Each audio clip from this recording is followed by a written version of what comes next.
Sobrang dami nangyayari sa bansang Pinas na to. Imbis na magkakaisa, lalo pang nagkakagulo. Dahil daw sa presidente, mag-resign na daw kayo. Huwag mo yan gagawin, isa akong tapat sa'yo. Kasi bakit? Handa na ang iba kasi lumaban. Handa na magbuwis buhay para sa ating bayan. Ano ang gagawin? Magpapasako pa kayo? Gusto nyo magkaalipin sa mga China na to? Mas mabuti yung ganito, nagkakaisa kayo. Kasi mismo kapan natin ang sumisira sa'yo. Puro rally, wala naman silang naiambang. Sabay-sabay na to tayo, Pilipinas ay matatag.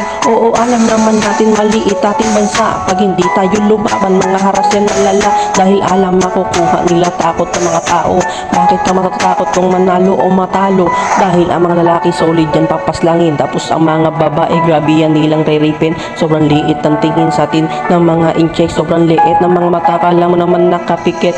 Sinabi ko na matagal to sa sarili ko. Kung mangyari man ang gera, nakahanda na ako. Basta dito sa bansa na kung saan ako lumaki, dito na ako pinanganak. Kaya di magpapaapi. Pwede naman tayo lumaban ng walang Amerika. Dahil sila gumagawa ng gera sa ating bansa. Papakinabangan tayo, gagamitin sa digmaan. Kapag tayo nanalo, sila din makikinabang. Kaya laban natin to, walang pwede nang madamay. Ayaw natin ng gulo, mga Chinese gusto ng away. Dahil sa WPS para sa aman sa atin, gusto ang kinin. Kaya ipaglalaban natin. Balanse lang naman ng ating mga galawan. Di tayo mananakit hanggat hindi inuunahan.